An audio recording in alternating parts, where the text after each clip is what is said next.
Well, hello there to all the good people of Ohio and beyond. This is Aaron Knapp, and you're tuned into Unplugged, broadcasting without permission.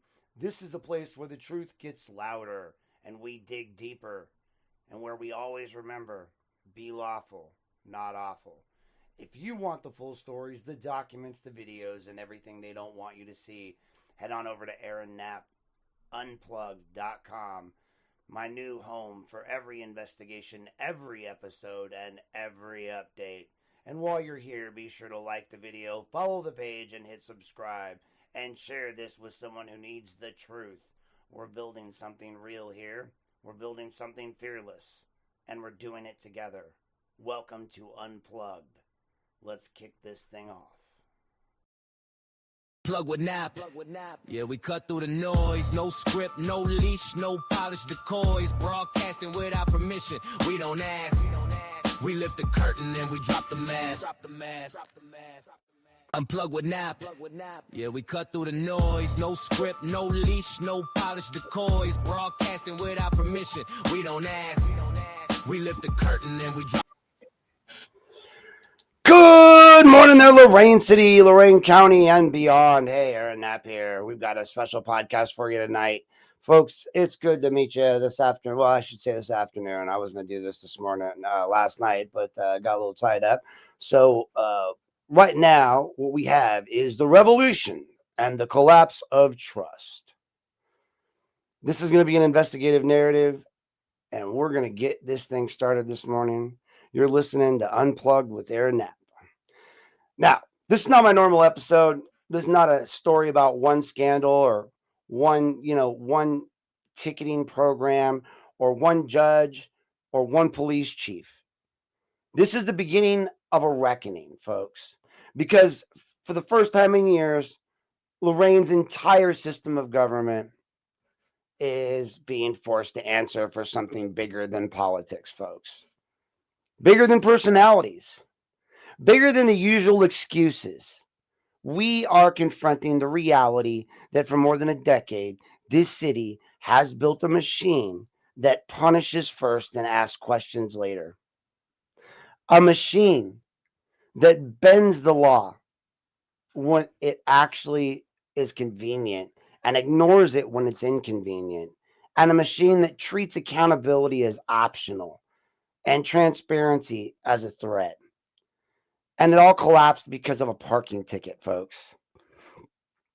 And a little bit of help from yours truly of the James Mauricio case. But I want you to sit with that for a minute.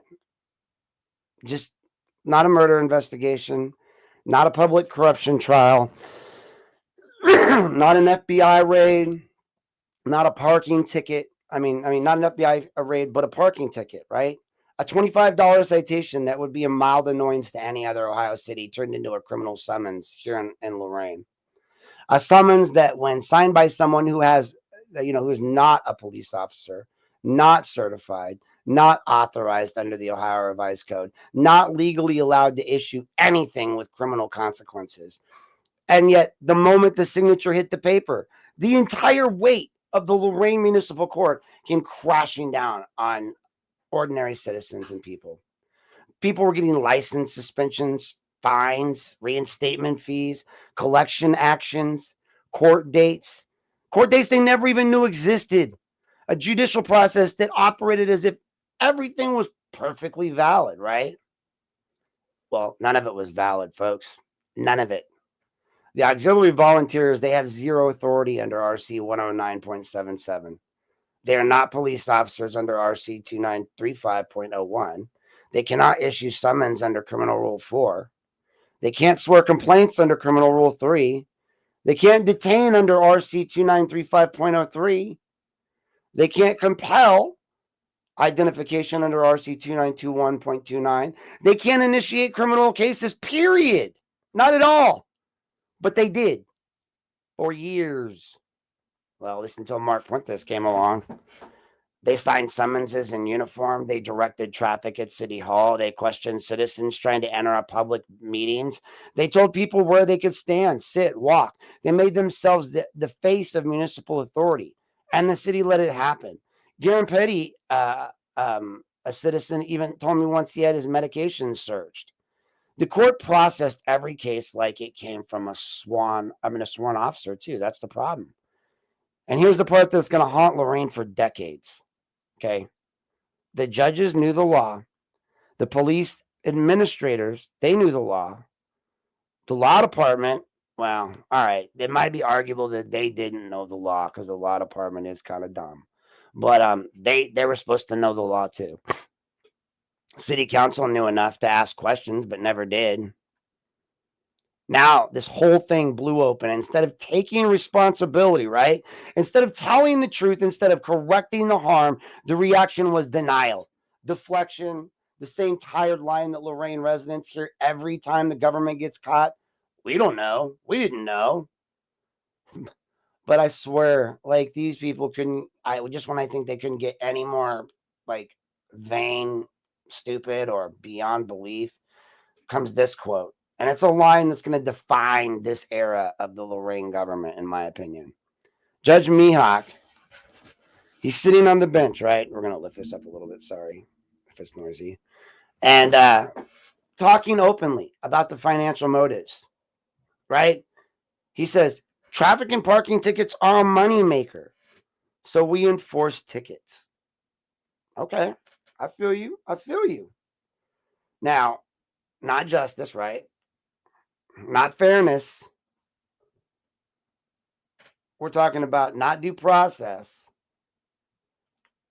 We're talking about money. Plain, simple money, right? That's all we're talking about.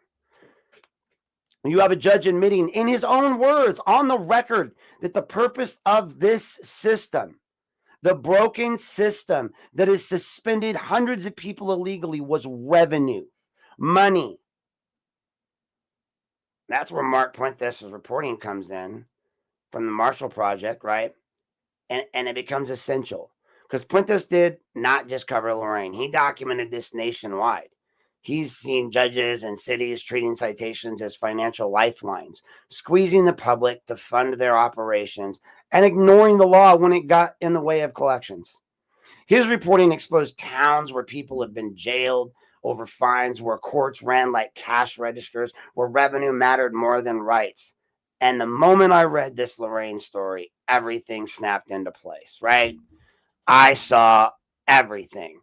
I saw everything I've been looking at, everything that I've seen on my page. I mean, Mark had told me he had been to my page and he'd seen this, what I'd been reporting on. So I was touching the tip of the iceberg where Mark pretty much went to the bottom of it.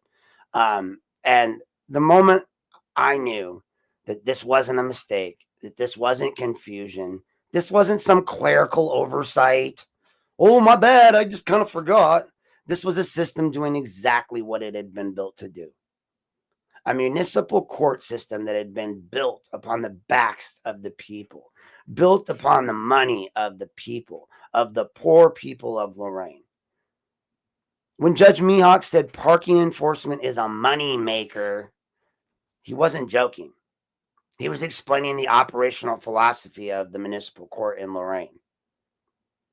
And when he said we were all worried, we were all worried that if we can't do anything, collections are going to go way down.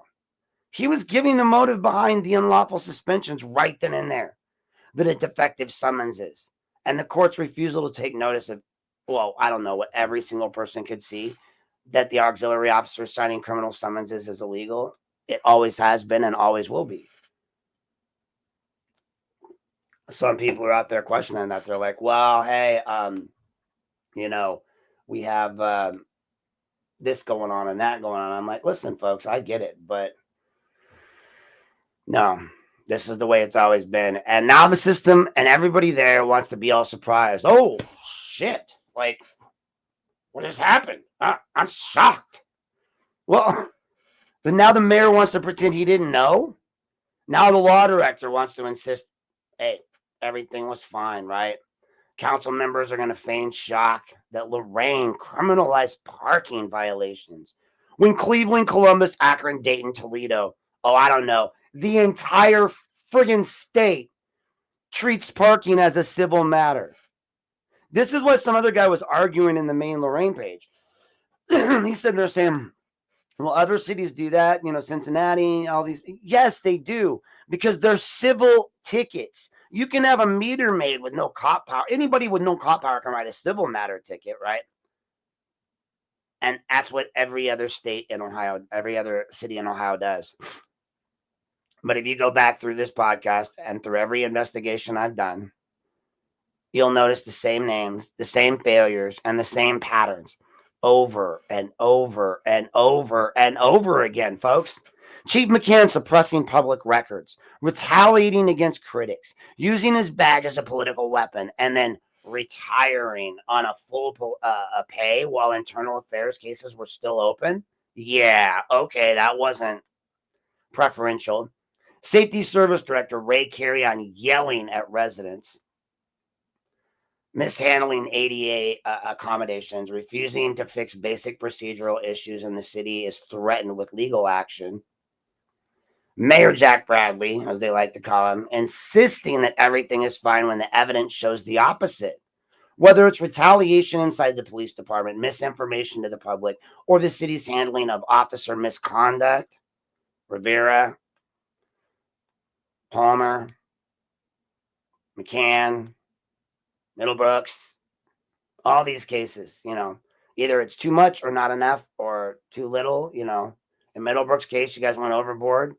And in McCann's case, you did nothing until, forced. City council is ignoring laws, violating their own Rule 41, selectively enforcing speech rules, right?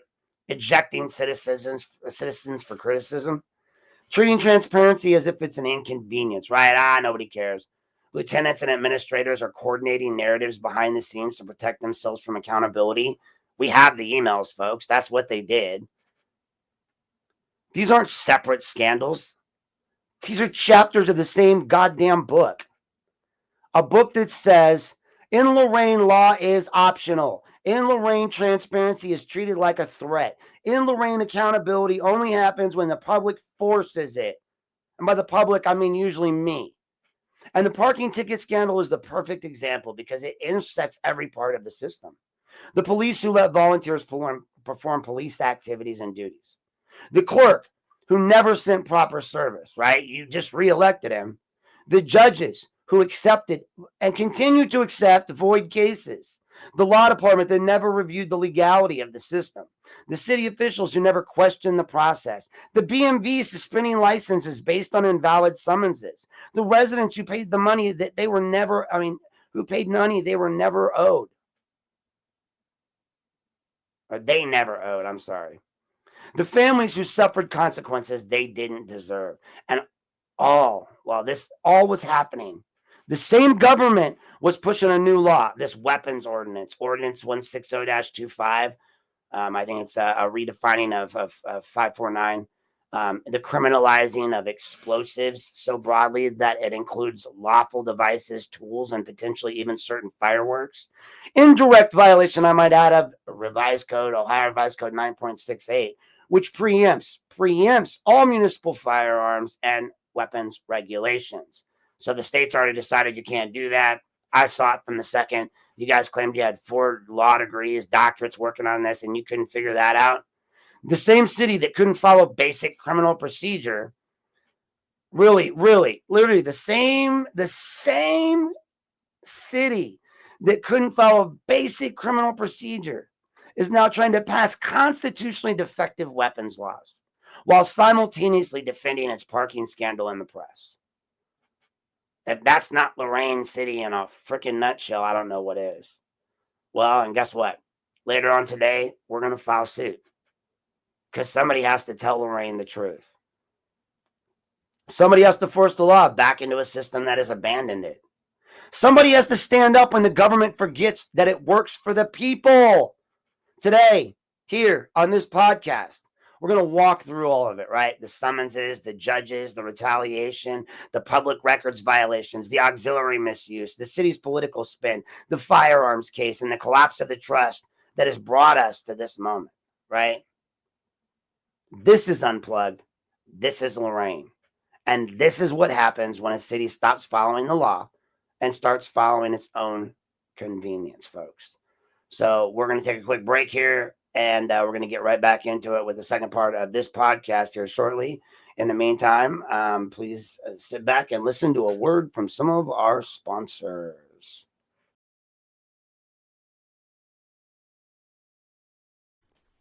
Here at Unplugged with Aaron Knapp, we like to thank our sponsors. We have a few unofficial sponsors tonight, and they are definitely not paid sponsorships. I want to throw out there a big thank you to Joseph Jones and Eric Jones of the Lorraine Daily and the Vermilion Daily. They have a local news page. You should check them out. They do plenty of great work broadcasting all the news that is the news that you want to have in Lorain and Lorain County. So check them out. Also, please, if you need any legal services, feel free to reach out to Robert Gargas. You can find him listed online. He's a fine attorney and comes highly recommended by yours truly. And last but not least, I want to mention DNC Radio. Please make sure you check out one of the up-and-coming internet hip-hop stations and all of their shows. They put on a lot of shows. You have the Never Outdone show. You also have the Eric Bowen show, Speak Up, Speak Out. So please make sure you guys check them out as well if you're looking for your latest and up-to-date hip-hop artistry. Thank you for tuning in. This has been a non-paid sponsorship brought to you by Unplugged with Aaron Knapp. Here. Unplug with Nap. Yeah, we cut through the noise. No script, no leash, no polish decoys. Broadcasting without permission. We don't ask. We lift the curtain and we drop the mask. Unplug with Nap. Yeah, we cut through the noise. No script, no leash, no polish decoys. All right, guys, we're back here with installment 2 of our podcast, The Collapse of Procedure, the judges who let it happen, and the system that pretended not to notice. First, though, I'd like to give a big shout out to the first people to share out our videos on the Rivera stuff. That would be BP Cast right here, the official BP Cast. Go check out their podcast and all of their stories on First Amendment auditing. Also, I'd like to give a big shout out to the civil rights lawyer, John Bryant. He also shared our videos out and put them out there. So go check out, like his page. He's doing some great work out there as the, keeping the civil rights of the people being put out in the forefront. He's out there putting out videos, and he is an attorney. He's out of West Virginia. He does some great content. So go check those guys out. In the meantime, we're going to get right back here to our installment 2. So we're going to roll in here. You know, when I first started pulling the threads on this parking scandal, I didn't really think I was going to unravel an entire sweater. I thought it'd be a great story, or it would be a story about defective service, right? Maybe the city is criminalizing violations that should have been civil, or maybe an overzealous enforcement program that needed tightening. Oh, but I was so wrong. Because the deeper I went, the more obvious it became. This wasn't some one-off failure. This wasn't a mistake.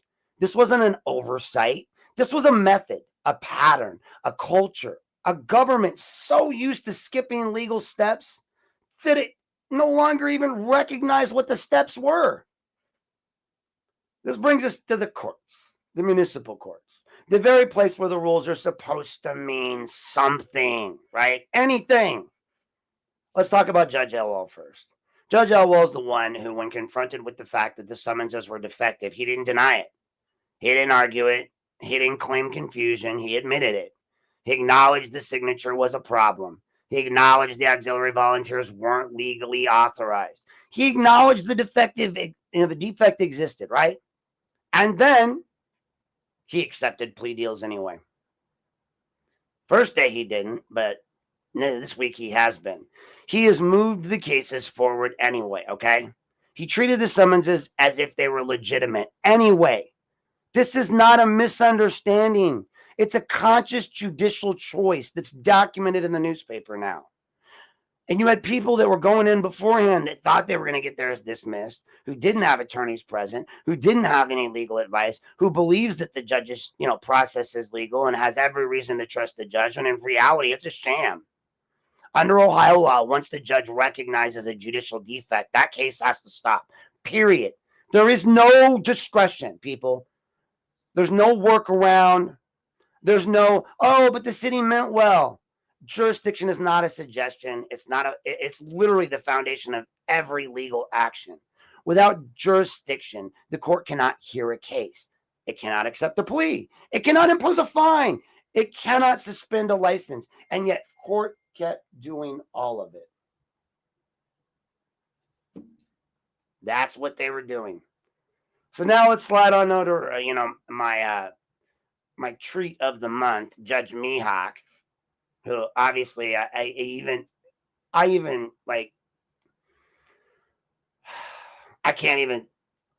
want to call him a judge, right? I just don't. The things he did to James, the things he's done to so many other people, the fact that he has his own little contempt reel going on, that is probably the reason why all of this came to light, or at least some of it. I'm scratching on this side here, and I didn't want to look at any of his contempts for failure to appear. Had I done it, I would have stumbled upon that very same story that Mr. Puentes put out. But Mr. Puentes has already got a nose and an eye for this, right? He's already been looking at this all across the United States. So here I am seeing this. I'm looking at Mr. Judge Mihawk, Mr. Mark Mihawk. He is the senior voice of this court. He's the highest seat in the room, the person responsible for ensuring every case meets the constitutional threshold before it moves forward. I believe that Judge Elwell actually is the head judge down there, but Mihawk is actually retiring. He has reached his limit of time he can serve, age limit, and he's a judge for years, imposed contempt in a way that it did not align with Ohio law. He's disregarded statutory procedures. And then when facing the biggest breakdown of his career, he told the public traffic and parking tickets are a moneymaker. I mean, folks, it's not supposed to be a moneymaker. It's supposed to be enforcement. That one sentence explains every thought, everything, everyone's actions in that Muni court. It explains why certified mail wasn't sent as required by law. It explains why void summonses were accepted. It explains why auxiliary volunteers were treated like officers. It explains why no one questioned the legality of this process ever, not once, until Puentes came along. And again, it explains why the court suspended hundreds of residents' licenses. It explains why the system didn't stop itself. Because money, right? Money, the big green. As everyone said since the beginning on this thing, just follow the money, just follow the money, just follow the money. I mean, look at them all. $13.9 million. Just follow the fucking money. Not legality. Money was the priority. And then came the second quote, the one that should have ended this program immediately. He says, if we can't do anything, collections are going to go way down. No shit, Sherlock. You're not running a cash register at McDonald's, you jackass. He wasn't talking about justice. He wasn't talking about compliance. He wasn't talking about due fucking process. You know, that thing that you need to move forward? No, he was talking about revenue streams. You are his revenue stream. These aren't accidental statements. These weren't slips of the tongue. These are windows into the internal logic of Lorraine's justice system and its Muni court, a system where legality apparently just takes a backseat to financial expectations.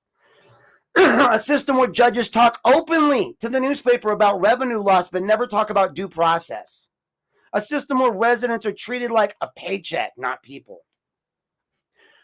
And when a judge starts thinking in dollars and cents instead of statutes, everything else will collapse around it. Now, let's look how far this collapse actually went. The clerk didn't send certified mail, even though Lorraine's own ordinance required it. The court never verified whether service occurred. All right, I don't know how the hell Ted Kayla was going to answer that one. I mean, never, not once. You guys didn't bother to check, which explains why you didn't bother to check on MEOC's contempts. Go figure. You guys keep electing some of the most brilliant idiots I've ever seen in my life. Auxiliary volunteers signed and issued summonses in violation of Criminal Rule 4, and judges never questioned why civilians were creating criminal liabilities. Not once. Nobody just went, maybe we should ask. City Hall placed those same civilians at the front door, and they screen the public, and they're doing it illegally. Residents received suspensions for hearings that they never knew existed. People with disabilities were punished for parking near their own homes. In the story that you see on Channel 3 and the Marshall Project's combined story, there was a man there with one leg missing. He's got a prosthetic, and he's telling him, I park close to my home so like, for handicap access. And they're like, and the judge is like, yeah, well, I don't write the tickets, and I'm not the one who issues the tickets. Not my freaking problem, right? But you're going to punish people with disabilities, a 60-year-old man with one leg for parking near their home, their own fucking home, on their own grass, in their own town, on their own property. You guys got balls the size of fucking bowling balls. And your answer is what? No. Oh, well, no, because we didn't write the ticket. We didn't issue the ticket. We didn't have the legal authority to issue the ticket. It was defunct from the beginning, but hey, we're still going to charge you with it, right? We're still going to make you pay $50 or go to a trial. And again, I want you to understand that going to the trial wastes city money because you can't legally go to a trial over something that they legally couldn't do to begin with. So residents learned of their cases, right? Only when the Marshall Project called them in some instances. This isn't a leak in the roof, right? This is the whole house shifting off its fucking foundation. And here's the part that ties this to every other scandal in Lorain. When confronted with the wrongdoing, right? They corrected themselves. Of course they did. You know what? Like they were like, hey, look, guys, when they were confronted with the wrongdoing, they were like, hey, you know what? We really screwed the pooch on this one.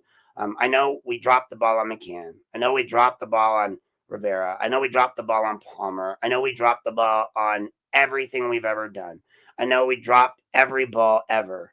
That like we don't have any more balls. We're like a city with no balls. We dropped them all.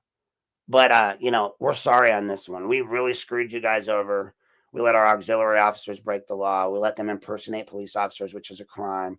We authorized them. We told them. We empowered them to do something that was illegal. We were the only state the city in the entire state of Ohio to do this.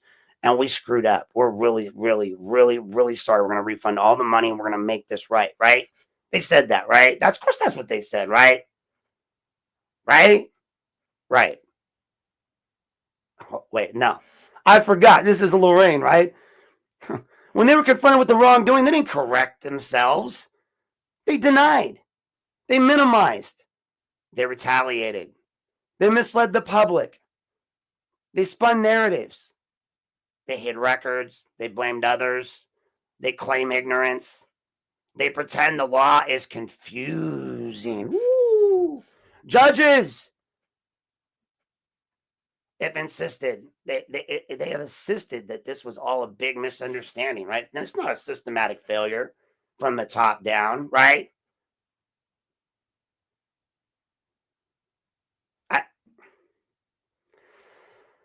Folks, if you followed my reporting for the past 3 years, you know this pattern, right? It's like a holding pattern for the city of Lorain for defunct planes that are about to crash into a mountain. It's the same thing they did with McCann. When he retaliated against whistleblowers, lied about records, suppressed emails for over 20 months, and then retired on full pay. It's the same thing that the city did when it tried to bury the truth about McCann's exit behind a crafted narrative and illegal semantics. I mean, he wrote the retirement statement that they read to the friggin' public. It's the same thing the city did when it ejected Garen Petty for criticizing the mayor, violating his First Amendment rights in public, and cameras were rolling with auxiliary volunteers in the back like sentries. This is the same thing that the city did when it passed Ordinance 160.25, trying to regulate weapons unlawfully in violation of state preemption. Knowing it was unconstitutional, knowing it would be challenged, but pushing forward anyway. This is the same thing that it did when records were delayed, when investigations were slow walked, when videos were withheld, when emails were denied, when transparency is forced through lawsuits instead of compliance. It's a culture of denial, folks. It's a culture of defensiveness, a culture of, well, we know better than the law, and we definitely know better than you idiot citizens. Like, you morons keep voting us into office. Why would we listen to you? And that culture was on full display in this parking scandal, right? They were out. They didn't even, they just came right out and started talking in the newspaper like loose lips sink ships. City officials acted confused, right? But the confusion is not the issue. The law is not complicated, right? Ohio law clearly states who is a police officer. It clearly states who can issue a summons. Ohio law clearly states that jurisdiction requires valid service. Ohio law clearly states that the auxiliary volunteers are citizens, citizens with zero powers of arrest. Ohio law clearly states that contempt has rules that apparently MEAC doesn't even know the actual numbers for. Ohio law states that parking violations are civil unless designated criminal. And every other major city in Ohio has refused to criminalize them because they understood the consequences, right? They understood. So Lorain is the one outlier. Lorain's like, it likes being the outlier apparently because it has more authority. And I just want to make this clear, folks. Like, Lorain, we're dead last in so many things. Like we're we have a 60% attendance rate. Our school's like second, third to last in the entire state. We're poverty stricken. We're designated an up and coming area, but there's a lot more to be done. There's a lot of work to be done, right? And yet we're not number one in any category that I've been able to find, except for this. So, all I can say to the people of Lorain is that you should at least be happy at this point because at least we're number one, guys. Hey, we are number one. I mean, I know that's amazing to be number one. Like, we're really happy because we finally got to do number one in something, right? But I don't know, guys. Like, it just feels like we have more authority, more penalties, more control, more revenue. And a government that treats the law as optional eventually reaches a point where people, the citizens, stop believing in the system at all. And the people, the citizens, become product. We're just a bank account to them. Everyone can run around and talk about, oh, well, you lost the election. Well, yeah, that's because you guys don't know how to vote. You don't show up. I mean, Jesus, prove me wrong. 70% of the voter base or more doesn't show up. So what do you expect? And this is where Lorain is at now, right now. We're not talking about isolated misconduct. We're talking an entire series of failures that stretch across every level of government, failures tied together by a single thread. And no one inside the system course corrects. No one. They only respond when they're exposed, right? React. Don't be proactive. That's why the lawsuit that we're filing later today should be filed by 2:00 today. And I'll be issuing a public statement on behalf of our group and our attorney. But that's why the lawsuit over the unconstitutional weapons law is going to matter. Because it's not just about the firearms law, right? It's not about the fireworks. It's not about the noise complaints. It's not even about symbolism. It's about a government that refuses to follow state law even when the law is clear. 9.68 is very, very, very, very, very, very clear. The preemption standard is clear. It's about a city that passed a blatantly illegal ordinance because it assumed no one would challenge it. I mean, for the record, so that child, the parent law is also illegal because you can't actually hold someone else accountable. I mean, you already have things in place for that, but I digress. We'll address that on another day. It's about a pattern of overreach. It's about power. It is about the belief that Lorraine can enforce whatever the F it wants, regardless of what the ORC says, right? Just fuck the ORC, fuck case law, fuck Columbus. Lorraine does what it wants. Lorraine's like, I do what I want in Lorraine. That's it. Like, that's it, right? That's it. I just, hey, you do you guys. The city thought it could treat its volunteers and use them as police. They thought that they could treat minor violations as misdemeanor crimes. They thought it could suspend people's license and take away their licensures without jurisdiction. The city thought it could rely on a defective summons. The city thought it could keep the money and still trying to keep the money. The city thought it could spin the narrative. The city thought no one would ever catch it. Well, someone caught it, folks. Mark Puente caught it. Aaron Knapp caught it. The residents are now reading about it. I know at least one attorney that caught it, my attorney. And now the state's watching, and we're all watching. This is the moment where Lorraine has to decide whether it wants to continue on this path of denial, of overreach, of retaliation, of unlawful enforcement, or whether it wants to start over. Because right now, this is a court in ruins, folks. It's a government in denial. It's a city where the law is followed only by when someone forces it. You know, and over the next portion of this podcast, we're going to dismantle this entire machine piece by fucking piece. The summonses, the judges, the officers, the political manipulation, the public records, the retaliation, the gun ordinances, the culture of power, until we've laid bare what Lorraine has become. And what has it become, folks? A government that's addicted to convenience, allergic to accountability, and completely unprepared for the national attention that is now staring it in the face. This is the beginning, folks. I mean, you can look no further than these incidences that have been occurring. We have the Rivera incident, which is going viral. We had the Hildreth incident, which went viral. Both my handiwork. Again, you're welcome. And we're gonna continue to see these types of things happen. People are watching, Lorraine. People are watching well outside the area, and you got to realize that there's going to be consequences. There really is.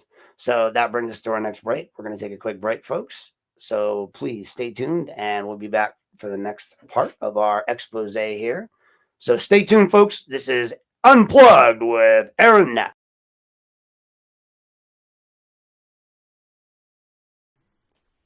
Here at Unplugged with Aaron Knapp, we like to thank our sponsors. We have a few unofficial sponsors tonight, and they are definitely not paid sponsorships. I want to throw out there a big thank you to Joseph Jones and Eric Jones of the Lorraine Daily and the Vermilion Daily. They have a local news page. You should check them out. They do plenty of great work broadcasting all the news that is the news that you want to have in Lorraine and Lorain County. So check them out. Also, please, if you need any legal services, feel free to reach out to Robert Gargas. You can find him listed online. He's a fine attorney and comes highly recommended by yours truly.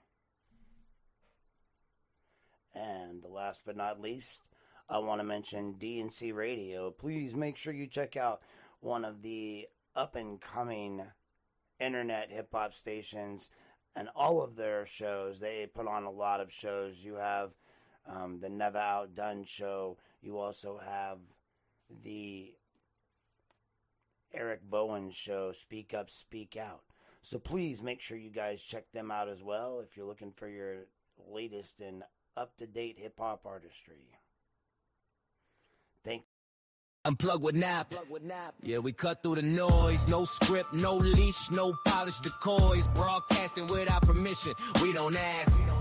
We lift the curtain and we drop the mask. Unplug with Nap. Yeah, we cut through the noise. No script, no leash, no polished decoys. Broadcasting without permission. We don't ask. We lift the curtain and we drop the mask. All right there, guys. Hey, welcome back. Welcome back. This has been a great podcast so far. We're getting a lot of information out there, and I appreciate you guys for tuning in. Don't forget, check out the Civil Rights Lawyers page. He's been sharing some of our videos as well as the official BP cast. I am your host, Aaron Knapp. This is Unplugged with Aaron Knapp. If you've just tuned in, we're getting ready to start on our next section here. The moment the city lost control of its own narrative. I strongly suggest you go back and watch the first couple of parts, but now we're going to get deep into this this story. So you can almost pinpoint the exact second that it happened and that they lost control of the story. It wasn't when the first effective summons was identified. It wasn't when the residents began calling City Hall confused about license suspensions. It wasn't even when Judge Mihawk said the quiet part out loud, right? That traffic and parking tickets are a moneymaker. Nope. The moment that Lorraine lost control was when people started connecting dots. When residents realized that this parking mess was not just an accident, it was not just a misunderstanding, it was not an administrative oversight, right? But part of a larger culture of authority without accountability. That's what's going to send the shockwaves, and that's what's made people stop and say, hold on, wait a minute. And by people, I mean me. This looks really familiar. Oh, wait. Because it is, right? Because it's familiar. Because the patterns aren't subtle. Police retaliation, public record denials, judges ignoring black letter law, auxiliary volunteers given police-like authority, City Hall suppressing critics, a smear file against a journalist, a secretly forced retirement for a chief, a gun ordinance passed illegally, check. A citizen removed from council for criticism, check. Videos withheld, emails erased, investigations buried, check. Minutes altered. All of it pointing to the same problem. Lorraine stopped following the law a long time ago, people, and nobody inside the system cared. Once you understand that, the parking scandal becomes predictable, right? It's inevitable. It's mechanical. It's a product of its environment. It's a symptom, not the disease. This is a government that makes mistakes, right? But they don't believe it.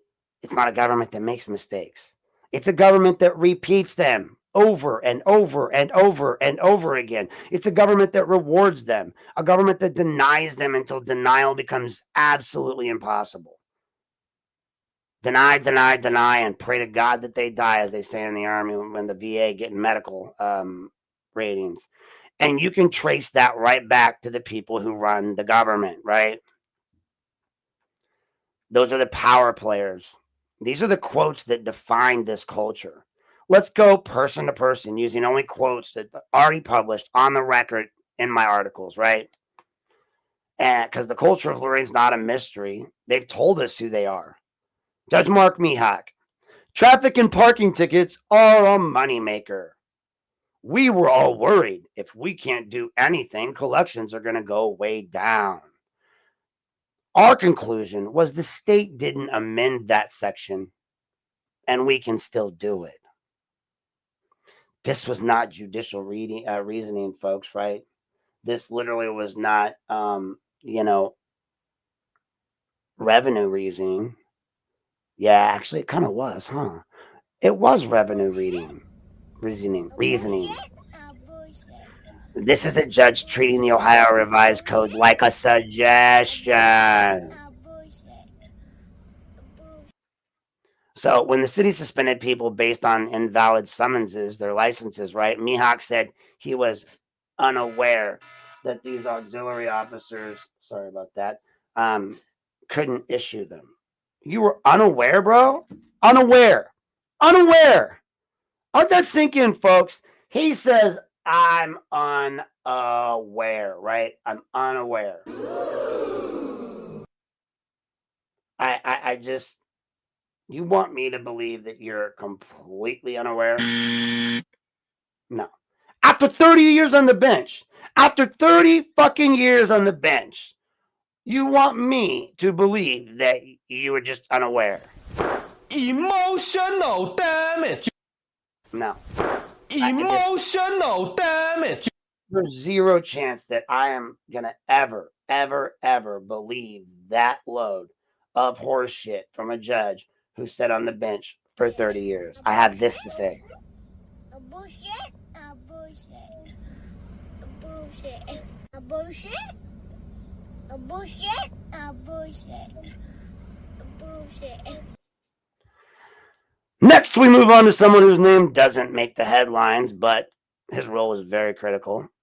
Chief James McCann. McCann didn't speak through public quotes. He spoke through emails he hid for 20 months.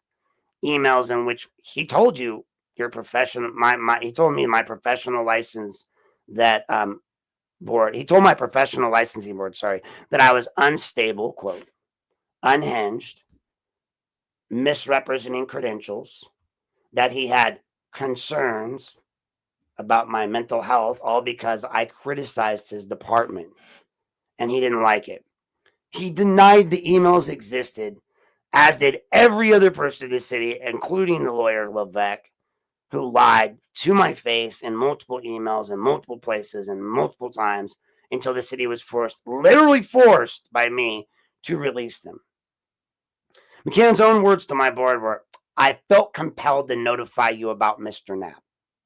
Even though the board hadn't asked, hadn't received a complaint, and had no record, had no concern, had no idea who I was until his email landed in their inbox.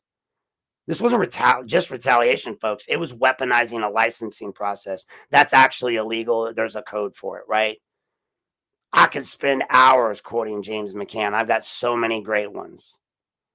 You know, like I could think of some of the great ones when he called Officer Galenas or Fairy Socks. He referred to his officers as the Three Stooges, knuckle draggers. He's even quoted as saying the N-word and the S-word. He loves to say, make it happen. This was not just retaliation. It was weaponization. So let's talk about the man who supervised it all, right? Mayor Jack Bradley. That's right, folks. Mayor Jack. Slickback Jack Bradley, who's been liking my posts lately. I'd like to thank you for liking those posts, Mr. Bradley. I appreciate you. Now, what did he say in this whole scenario? And again, I just want to bring up, when I say Chief McCann, he's retired. He was replaced by another person. So we now have a new chief of police, Chief Fowling. We have, when we speak of McCann, we speak of him in terms of it's recent, right? He's only been gone the summer. He really left in September officially. So he had a role in all of this too. The auxiliary are his babies. So Mayor Jack Bradley publicly said, we did nothing wrong. The process worked the way it was supposed to. Let that sink in. Your mayor, about your money, about your tickets, about your license, about everything, said we did nothing wrong. The process worked the way it was supposed to. He said this is about the parking scandal, right? He said this about the parking scandal. He said this when McCann was caught lying about emails. He even said this when the city was caught withholding records. He said it when the council ejected Garen Petty. He said it when the city passed an unconstitutional weapons ordinance. Jack Bradley's fallback is always the same. There's no problem. You're the problem. Nothing to see here, folks. Nothing to see here. You're gonna have to move along, please. Move along. Like we need you to move along because like there's nothing to see here at all. Emotional damage. Like I just don't understand how I'm supposed to accept these types of like it's insanity, folks. It really is just insanity. You know, and you know who we're going to get up next, right? And his name is John C.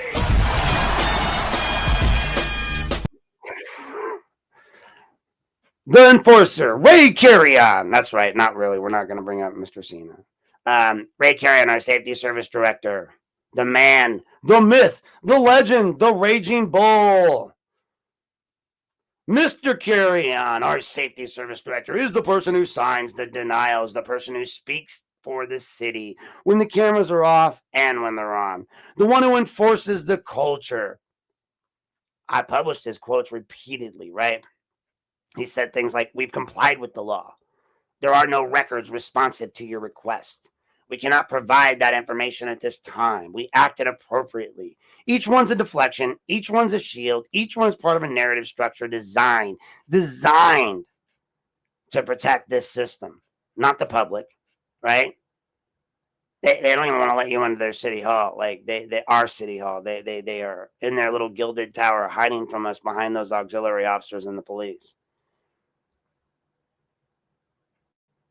These people didn't act alone, though, folks, but they sure as hell acted consistently. Their quotes aren't isolated. They're all pieces of political power and a worldview. Lorain officials believe authority is self-justifying. If they did it, it's got to be legal. And if you question it, you got to be the fucking problem. Well, let me just clarify for you, Lorain officials. I'm not just the problem. I'm the whole fucking problem.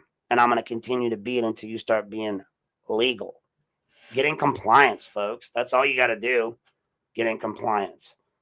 So now we're going to connect the scandals, right? We've got a city that no longer checks itself. So let's kind of zoom out a little bit. And let's stitch all of this together. Let's put it together in the pattern. The part where the audience's jaw, your jaw, should start to feel like it's dropping a little bit. The parking scandal, right? Civilians issued criminal summonses. Judges accepted them. Service was defective. People were suspended, had their licenses taken away without notice. The gun ordinance. City raised penalties beyond state law, created new crimes, violated preemption, ignored the Columbus precedent, passed it under an emergency. The McCann smear campaign. Chief secretly contacted my licensing board, lied for over 20 months about it. City officials helped hide the emails from Joseph Levesque all the way down, to the Becco, to Ray Carrion, to everybody who investigated, anybody who had a hand in touching any of the files. The city officials all helped hide the emails. They hid them from me. The law director approved these false denials, Mr. Riley. You allowed this to continue. I have your emails as well. The Garrampetty case. You've got a guy that's basically hard of hearing. He criticized the mayor. He's removed from a public meeting. Council claimed it was a disruption. Video contradicted them. The city prosecuted him anyway. We got the Rivera hit and run cover up. A police officer crashed into a property. Reports were altered. Evidence disappeared. Internal affairs buried it. City denied wrongdoing. Now we got a city hall scandal, security scandal, right? Auxiliary volunteers are in uniform, screen citizens at the door without legal authority, blocking access to public meetings. The records denial. City repeatedly claimed no such records exist, even when records were sitting on their desktops. The quiet forced McCann retirement. The city claimed he chose to retire, but my investigations clearly showed the opposite. Internal memos contradicted public statements, and they let him ride out on full pay. Silver lining, right? Middlebrooks retaliation case. African-American officers are labeled the Three Stooges, right? McCann admits on tape, "I need a dirty cop." Racial retaliation is documented. You've got LGBTQ documented, retaliation as well, both in the news and when he called Officer Galenas, and fairy socks. You're in a command position. You don't get to make fun of people because they're your union rep, and then make them your IA guy and turn them into I don't even know what you did in that one, but suddenly he's like McCann's hammer. And then supervisors who were told about this ignored whistleblowers. The courts. Judge Mihawk misapplied contempt laws for years. The whole Mihawk incident with James Mauricio. Judge Ewell accepted jurisdiction he did not have most recently. The clerks have failed to serve notices. The court culture prioritized revenue over statute. That's honestly why they have their own little police force on the second floor, only accountable to the judges. They're not sheriff, they're not police. These people are accountable to the judges only. Each story's separate, right? But the DNA is identical. Authority first, accountability last, deniability always. Deny, wait till they die. This is not incompetence, folks. No, it's worse than that. It's the normalization of cutting corners. It's the normalization of misleading the public. It's the normalization of hiding evidence. It's the normalization of retaliation. And worse yet, it's the normalization of your government acting because it can, not because the law allows it to. Lorain is not a broken system so much as it's a system functioning exactly the way it was designed to function. So, Section 4, we start getting into this gun lawsuit. Today, around 2 o'clock, the weapons ordinance is going to be challenged. And it's not happening in a vacuum. It is the next logical chapter in this long-ass story. The government that does not course correct must eventually be corrected by a court. The Ordinance 160-25, was the clearest example yet. Let's use the facts you already published, right?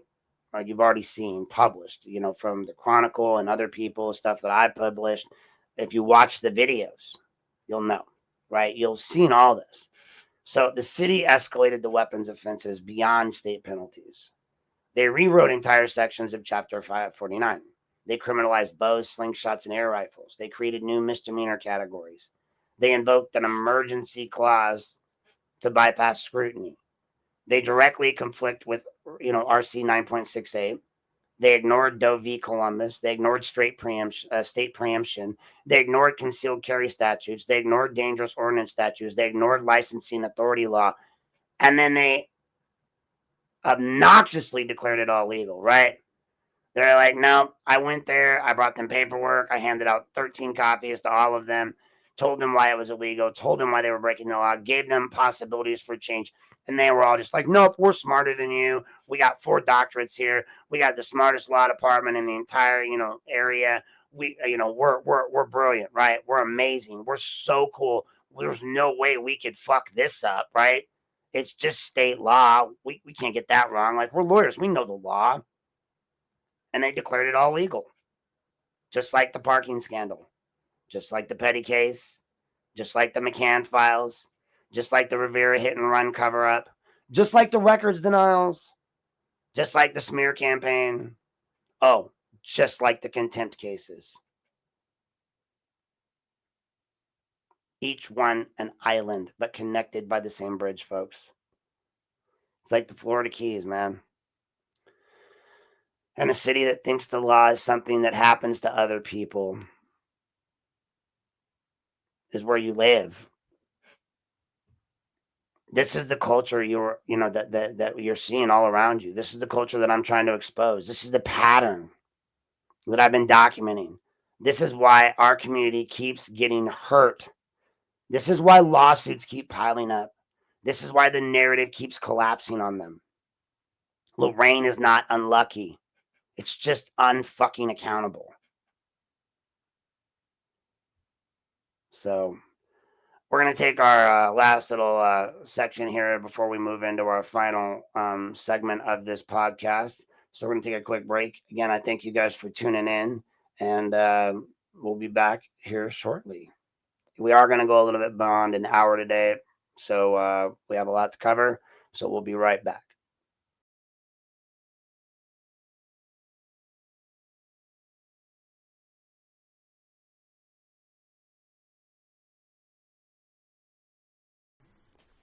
Here at Unplugged with Aaron Knapp, we like to thank our sponsors. We have a few unofficial sponsors tonight, and they are definitely not paid sponsorships. I want to throw out there a big thank you to Joseph Jones and Eric Jones of the Lorain Daily and the Vermilion Daily. They have a local news page. You should check them out. They do plenty of great work broadcasting all the news that is the news that you want to have in Lorain and Lorain County. So check them out. Also, please, if you need any legal services, feel free to reach out to Robert Gargas. You can find him listed online. He's a fine attorney and comes highly recommended by yours truly. And last but not least, I want to mention DNC Radio. Please make sure you check out one of the up-and-coming internet hip-hop stations and all of their shows. They put on a lot of shows. You have the Never Outdone show. You also have the Eric Bowen show, Speak Up, Speak Out. So please make sure you guys check them out as well if you're looking for your latest and up-to-date hip-hop artistry. Thank you for tuning in. This has been a non-paid sponsorship brought to you by Unplugged with Aaron Knapp. Hey there, guys. Good to see you again. I'm glad you stuck through that break. I appreciate you listening. My sponsors, unofficially or not. I just want to remind everybody out there, make sure you guys are checking out and maybe getting yourself a body camera. If you're interested, Garen's posted some on our sites before on the Lorain Politics page, but CamPro makes a pretty good body camera. They are not made in America. They are out of China and Europe, but they're an up-and-coming brand. They're very strong cameras. They've done great work for myself and Garen, and so I recommend them highly. They have a great price point, and they're very sturdy. They hold a long battery life. I recommend CamPro as my body camera and the one that I use and Garen uses for all of our exposés and all of our videos. So as we move into the final portion of this podcast, we're going to take everything we built so far, the quotes, the scandals, the judicial failures, the retaliation, the unconstitutional laws, the hit and runs, the denials, the culture, the money, the power, the fear, the silence, the system. And we're going to lay it out in a way that Lorain has never seen before. Because when you line up 20 scandals from 20 directions, when every department has a story, when every official has a quote, when every case has a defect, and when every denial eventually collapses,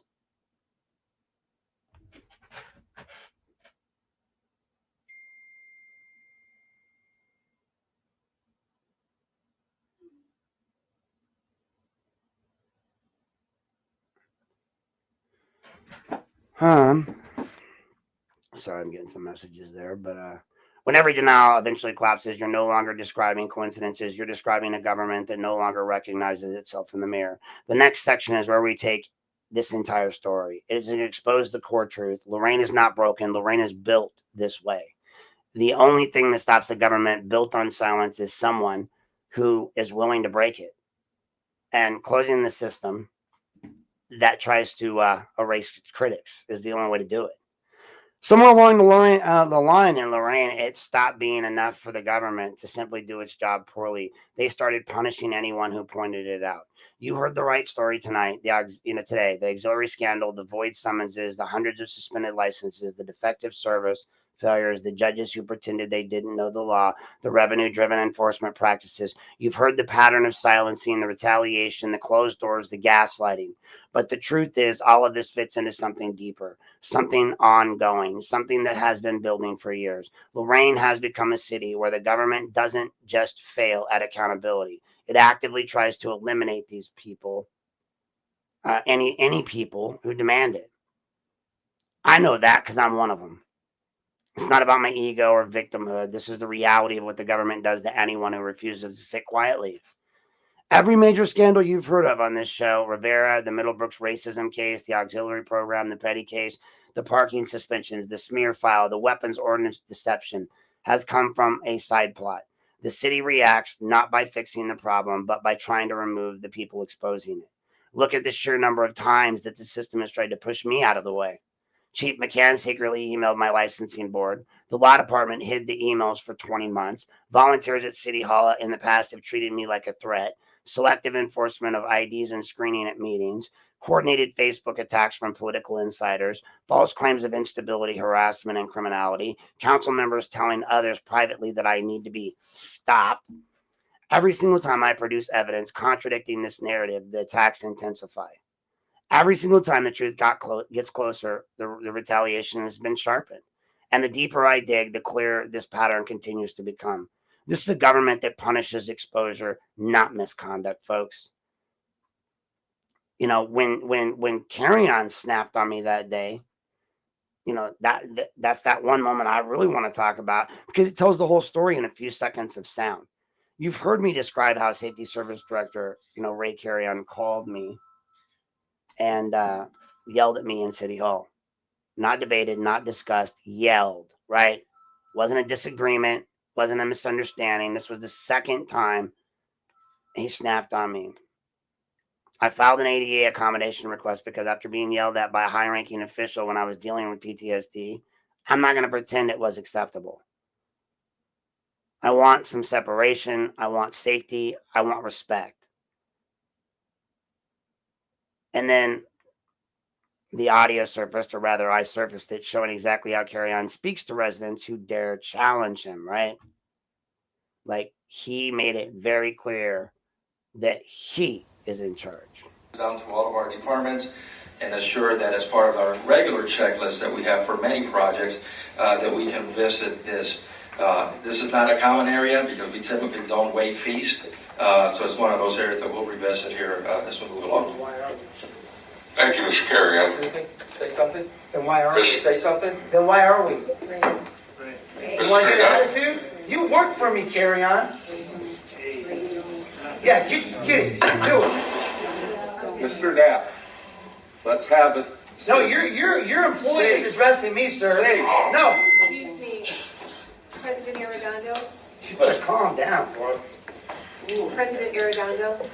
Madam Sprigowski. At this point, I would move to a point of order and ask that you recess the meeting until this gets all straightened out, because this is disruptive to our agenda.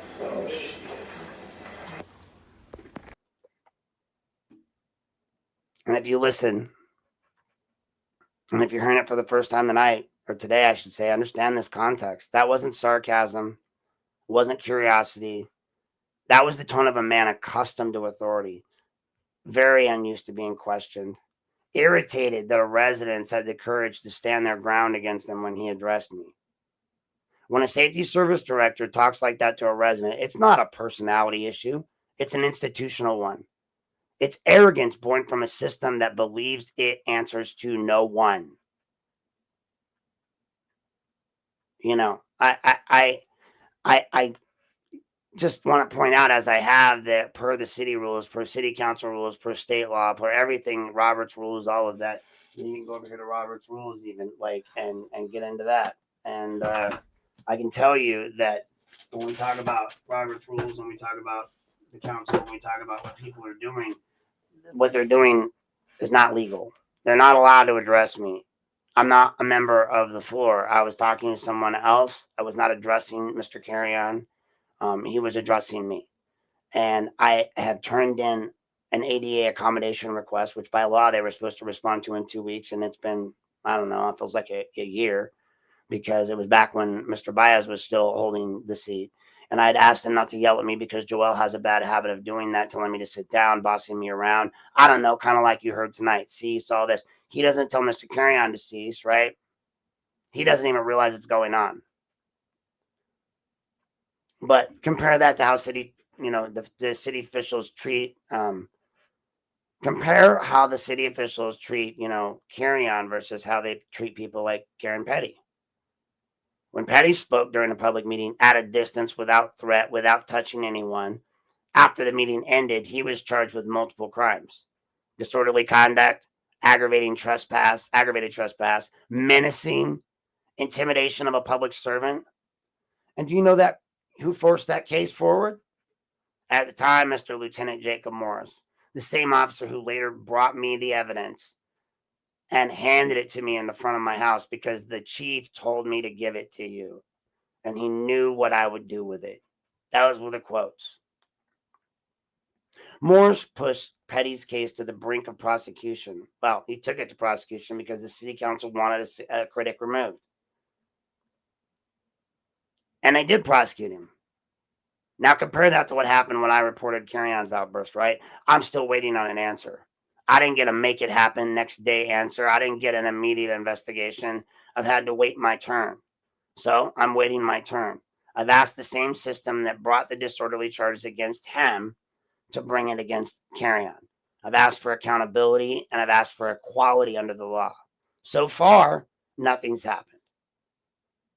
There's an investigation right now, but there's been no charges brought, and I have not heard back from them.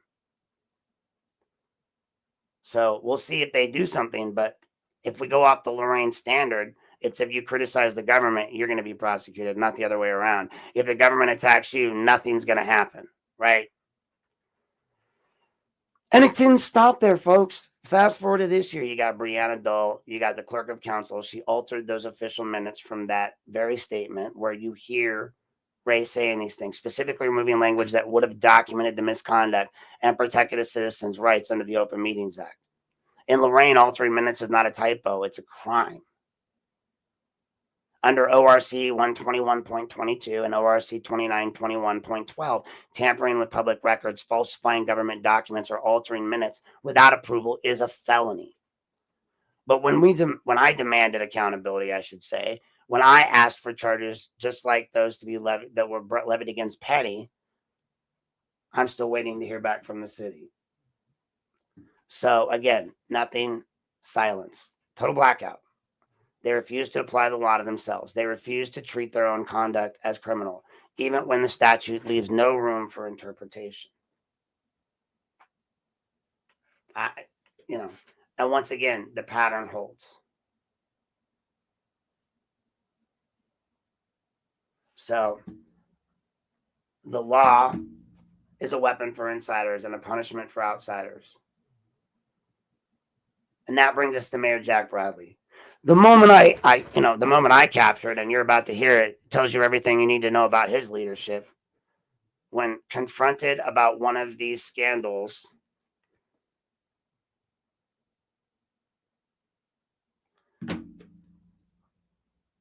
and asked about wrongdoing inside his own administration, you know what he said, folks? You know what he said to me? Asking, I'm in a public area, bro. Pretty soon what he's going to do is he's going to say that he can't continue with the meeting because you won't exit. And that's not my problem. You work for me. I don't work for you. You do work for me. I pay taxes. You work for the city of Lorraine. No, there's no agree to disagree, Mayor. Mayor, there's no agree to disagree. And what they're going to do is they'll just close the meeting. Think about that. When a resident presents evidence of misconduct, when the public official raises concerns and officials are caught acting outside the law, and the mayor's response is, we agree to disagree, right? You work for me. No, I don't really. We'll agree to disagree. Imagine trying that in court. Imagine telling Judge Mihawk you agree to disagree on whether you were speeding. Imagine telling the BMV you agree to disagree on whether your license is suspended. But when it comes to government misconduct, suddenly the law becomes debatable. Suddenly accountability becomes optional. Suddenly the facts become opinions. It's gaslighting disguised as government. It's a political reflex, not a legal argument. And it's the core reason Lorraine is collapsing under its own weight. Every story fits the same shape. You've heard dozens of stories across the podcast: smear file, Rivera incident, Middlebrooks racism tapes, petty prosecution, hit and skip cover-up, falsified minutes, auxiliary scandal, the parking suspensions, the weapons ordinance, the attempted to purge, critics from the system, intimidation at City Hall, ADA retaliation, unlawful denials of public records, orchestrated online harassment by political actors. Individually, these incidences are disturbing. Together, they're undeniable. Every scandal is a branch from the same tree. Every abuse of power grows from the same root. Every cover-up reflects the same culture, a culture of retaliation, secrecy, insiders versus outsiders, a culture where accountability is a nuisance, not a duty. This is where your gun ordinance lawsuit, this is where this gun ordinance crap comes in, and where my lawsuit matters. Like, this is where why the parking scandal matters, why the auxiliary scandal matters, why the petty case mattered. These aren't separate stories. They're chapters in the same damn book from a city that'll never learn. because unhealthy government scandals trigger reform, and Lorraine scandals trigger retaliation. I filed for ADA accommodations. They've dismissed me. I've asked for accountability. They silenced me. I exposed the parking scandal. Well, Mark Puentes exposed the parking scandal. I exposed the Mihawk scandal. They attacked me. I challenged the weapons ordinance. They're going to act like it's personal, but it's not. I've uncovered the smear file that they denied existed. I published the Middlebrooks tapes and all of his files. They accused me of being a troublemaker. I've defended, public comment. They've tried to remove me from meetings. I pushed for public records, and they've called me vexatious. A government that behaves this way is not merely dysfunctional; it's hostile to its own citizens. And if if they will do this to someone who documents everything, imagine what they're doing to people who cannot. Because the system is broken, and this is the system. What you've heard tonight's not a collapse, or today it's a revolution. The system works exactly the way most powerful actors want it to work. It protects them. It protects critics, hides evidence, falsifies records, violates rights, gaslights the public, never self-corrects, because self-correction would require honesty. And honesty is the one thing the government cannot survive. So, my final question would be, after everything you guys have heard in this podcast today, after all the quotes, the documents, the lawsuits, the audio clips, the final question I think is simple. How many times does the city have to, get caught before it changes? How many more parking scandals? How many more smear files? How many more falsified minutes? How many more retaliations? How many illegal ordinances? How many residents punished without cause? How many critics targeted and silenced? And here is the truth I will leave you with. Lorraine does not fear wrongdoing. Lorraine fears exposure, because exposure forces accountability, and accountability forces change, and change forces those in power to confront what they have built. This is a city that, it's not broken. It's been unmasked. And once a system is unmasked, it can't go back under the mask. So,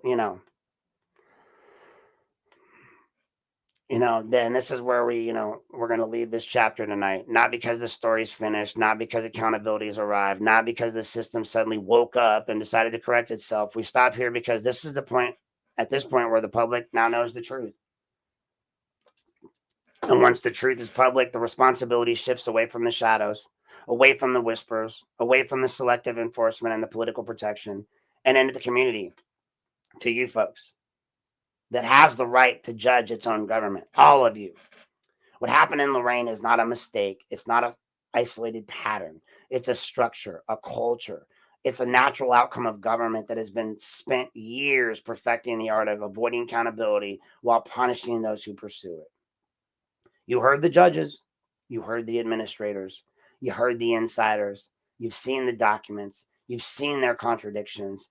You've seen the casual arrogance of these officials entrusted with public service, speaking about residents and their rights as if those rights were inconveniences instead of constitutional guarantees. You've heard Judge Mihawk call parking enforcement a moneymaker, quote, moneymaker. You're a moneymaker, folks. You, the general public. Yeah, no, I'm definitely talking about you. You right there. No, stop. Don't look over. No, you're the moneymaker right there. You heard Safety Service Director Ray Carrion's dismissive. Did you say something? Did you say something? Well, yeah, I always say something, but I wasn't saying it to you. I was trying to say it to Karen, and you were a jerk. And you had no right to dismiss me, and no right to talk to me, and no right to ask me any questions from the floor without first going through the chair. And even then, not me. I'm not a member of your meeting. You shouldn't even have listed my name in your minutes. You heard Mayor Bradley, Mr. Jack Bradley, shrug off indifference, right?